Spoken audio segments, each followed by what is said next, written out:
अच्छे से मिलजुल करके इतने बड़े यज्ञ में सब सम्मिलित होकर के बढ़ चढ़ करके भाग ले रहे हैं। ये एक सुख राम की, जहां सब एक दूसरे के सुख में दुख में एक साथ खड़े होते हैं, वही सुख राम की निशानी, अच्छे गांव की निशानी है। और व्यासपीठ से आप सभी को बहुत सारा साधुवाद और बहुत सारा आशीर्वाद। भगवान खूब प्रसन्न रखे, खूब संपन्न रखे, और जो आपके मन में इच्छाएं वो तो पूरी होगी, लेकिन आपके हृदय में भगवान के प्रति प्रीति का उदय भी है। बोली भागवत भगवान की।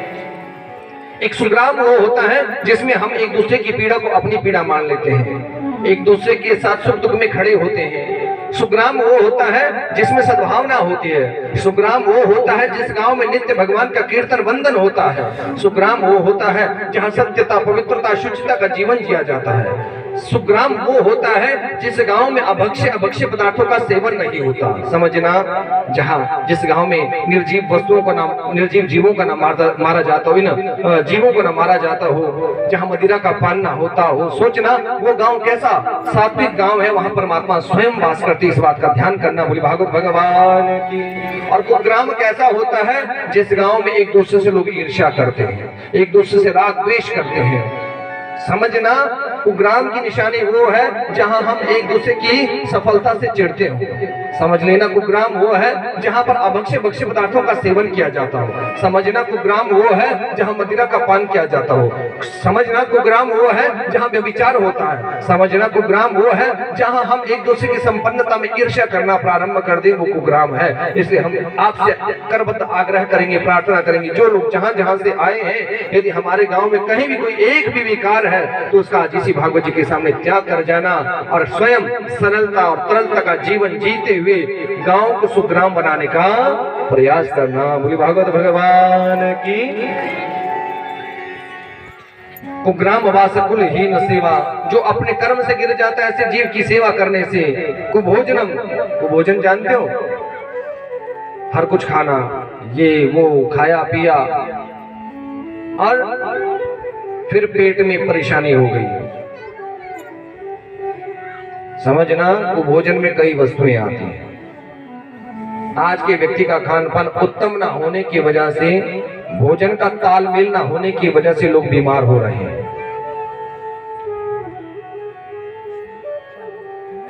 हम लोगों को 10 चीजें बनी हो तो 10 की 10 खा लेते हैं, खाते हैं ना, लेकिन किसी में कौन सा पौष्टिक तत्व है, किसमें कौन सा पौष्टिक तत्व, उनका आपस में मेल है या नहीं है, उसको ना ध्यान रखते हम भोजन कर लेते हैं और वो शरीर में जाता है और वो विकार उत्पन्न कर देता है। जैसे कि उड़द की दाल के साथ दही, लस्सी, खट्टी चीज जो भी खाते हैं तो उससे आपको कोई ना कोई विकार शरीर में उत्पन्न होता है। लेकिन अधिकतर देखो तो उड़द के साथ ही लस्सी, दही दिया, रायता दिया जाता है।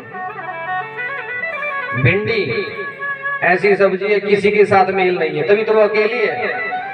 एक बात को ऐसे प्रमाणिक माने, भिंडी पकती है अकेले, किसी के साथ नहीं पकती ना, तो उसका मतलब उसका मेल भी किसी चीज के साथ नहीं हो। किसी भी सब्जी, किसी भी दाल, तो बाहर तो चलो मेल नहीं किया, लेकिन पेट में तो मेल कर दोगे आप इसका। भिंडी के साथ दही, लस्सी, खट्टा खाने से, और भिंडी के साथ करेला खाने से, भिंडी के साथ उसको मूली, शायद आपको पता नहीं हो लेकिन आपको सचेत कर दें, व्हाइट पैचेस बनने शुरू हो जाएंगे, सफेद दाग होने शुरू हो जाएंगे जो लोग भिंडी के साथ इस तरह का व्यवहार करते हैं। इसलिए बड़ा ध्यान रखें, भिंडी की सबसे सब्जी से चपाती खूब अच्छी खा लीजिए, लेकिन उसके साथ इन बातों का विशेष ध्यान रखिएगा। बोलिए भागवत भगवान की। बीमार और रोग लगने के पीछे कारण हमारी खान पान की अव्यवस्था है। कुभोजनम, बाजार में गए, जाते हैं ना बाजार में, आजकल क्या खाते हैं बाजार में? आइसक्रीम। वो बनाए होते हैं डब्बे के अंदर, क्या होते हैं? मोमोज। जाकर के हाँ बढ़िया ठंडो खट्टी मीठी चटनी के साथ, एक वो लंबी लंबी भी तो होती है, क्या होती है? चाउमीन। और एक और भी आता है, वो रखते हैं गर्म करने के लिए, हॉट, क्या होता है? Hot dog. हम बता देते हैं। बोली भागवत भगवान की। हिंदी में अनुवाद करें तो गरम कुत्ता। बोली भागवत भगवान की। पता नहीं कब का बासा तासा सब खा जाते हो। लगता है देखो पैसा खर्च करके फिर खाया तो खाया, क्या खाया, सब बासा खा ले। कुभोजनम।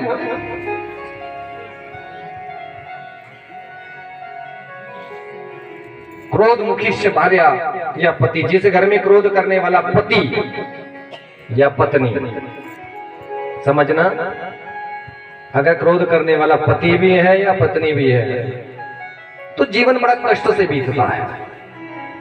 छोटा सा जीवन है, क्यों ना उसको सामंजस्य, प्रेम और भाव के साथ जिया जाए। पुत्रश्च मूर्खो, और यदि संतान आज्ञा न मानने वाले मूर्ख संतान हो जाए। पुत्र, सुपुत्र और कुपुत्र। पुत्र की 3 श्रेणियां हैं। पुत्र कौन? जो पिता के नाम को, पिता के यश को, पिता की वस्तु को, पिता के धन को, भूमि को यथावत रखता, ना बढ़ाए ना घटाए, जैसी है वैसी परंपरा में आगे चलता है, वो पुत्र है। सुपुत्र वो है जो पिता के बनाए गए नाम को, यश को, कीर्ति को, धन को, पैसे को, भूमि को, मकान को, हर वस्तु को 100 गुना आगे ले जाता है, वो सुपुत्र है। जो धर्म के पथ पर आगे बढ़े वो सुपुत्र है। और कुपुत्र एक ही बहुत है। बोली भागवत भगवान की। वो तो बना बनाया भी नष्ट कर देता है। ऐसे पुत्रश्च मूर्खो विद्वांश्च कन्या, जिस माता पिता के सामने उनकी बेटी के पति का देहांत हो जाता है, सामने देखो, सामने देखिए, ये 6 चीजें ऐसी हैं जो बिना अग्नि के जीव को जलाती रहती हैं। ऐसे भगवान के वंश में पुत्रों ने भी एक गलती की। एक बार आज भगवान श्री कृष्ण और बलराम जी ने मिलकर के बहुत सारे दानवों का अंत कर दिया, भूमि का भार उतार दिया। भगवान को लगने लगा अब हमें जाना होगा, लेकिन यदि हम गए और हमारा ये वंश पीछे रह गया तो ये भी उदंडता करेगा। इसलिए भगवान की इच्छा से एक लीला का संपादन हुआ। एक दिन द्वारिकापुर में बड़े बड़े ऋषि मुनि आए थे। विश्वामित्र, असित, कण्व, दुर्वासा, ऐसे ऐसे बड़े बड़े ऋषि थे जो बैठे हुए थे। यदुवंशी कुमार कौन? भगवान श्री कृष्ण के पुत्र। इनके मन में एक भाव आया। ये कथा यहाँ एक बात और सिद्ध करती है, जब किसी व्यक्ति के मन में अपने गुरु, अपने पूजने कोई संत, महात्मा, ब्राह्मण, गौ, कन्या, किसी का अपमान आप कर दोगे, किसी की परीक्षा में पड़ जाओगे तो सोच लेना उस जीव का समूल नाश होना सुनिश्चित है। कैसे? यदुवंशी कुमारों ने क्या सोचा, ये बड़े बड़े ऋषि आए हैं, देखते हैं कितने सिद्ध हैं, परीक्षा करने के लिए जाते हैं। तो जामवंती के पुत्र हुए शाम, उनके पेट पर बढ़िया खूब कपड़े लपेटे, स्त्री का रूप बनाया, साड़ी का पल्लू लिया, मुख पर डाला और उन ऋषियों के सामने ले गए। यदि आप इतने सिद्ध हो तो बताओ इस कन्या के, इस स्त्री के गर्भ से क्या उत्पन्न होगा, लड़का या लड़की? ऋषि ने सोचा भगवान के वंश में पैदा होकर के देखो कैसी बात कर रहे हैं। दुर्वासा जी वहीं बैठे हुए थे, क्रोध मुनि है। अरे यदुवंशी कुमारों, यदि तुम्हारी ऐसी ही इच्छा है कि इसके गर्भ से क्या उत्पन्न होगा तो अवश्य होगा। मैं शाप देता हूँ, जनिष्यति वो मंदा मुस्लिम कुल नाशनम, ऐसा मूसल प्रकट होगा जिससे समस्त यदुवंश का संहार हो जाएगा। पुत्रश्च मूर्खो, यदि पुत्र माता पिता की आज्ञा मानने वाला ना हो और जो उत्तम आचरण जीता हो, ऐसा जो पुत्र होता है वो वंश तक को खराब कर देता है। आज उन यदुवंशी कुमारों से ऐसी गलती हुई, घबरा करके कक्ष में गए, कपड़े हटाए तो क्या एक मूसल प्रकट हो गया। अब तो घबरा गए, भगवान के पास गए, प्रभु क्या करें? भगवान ने कोई उत्तर नहीं दिया। उस मूसल को लेकर के प्रभास क्षेत्र में गए। प्रभास क्षेत्र माने समुद्र के किनारे, और उस मूसल को घिसना प्रारंभ कर दिया, घिस घिस करके समाप्त कर दिया। जब एक छोटा सा टुकड़ा बचा, वो इतना सख्त था कि घिस नहीं रहा था, तो उन्होंने सोचा इससे क्या होगा, समुद्र में फेंक दिया। उस टुकड़े को एक मछली निकल जाती है, मछली को एक पहली ने पकड़ लिया, जरा नाम के व्याध ने पकड़ लिया, और फिर उसका जब पेट काटा तो वो टुकड़ा निकला लोहे का। उस जरा नाम के व्याध ने वो टुकड़ा कहाँ लगाया? बाण की नोक पर लगाया। ऐसे याद रखना, ये कौन था? जरा नाम का व्याध था। अब आगे कथा आएगी। फिर 9 योगेश्वरों का संवाद आता है, भागवत धर्म का निरूपण आता है,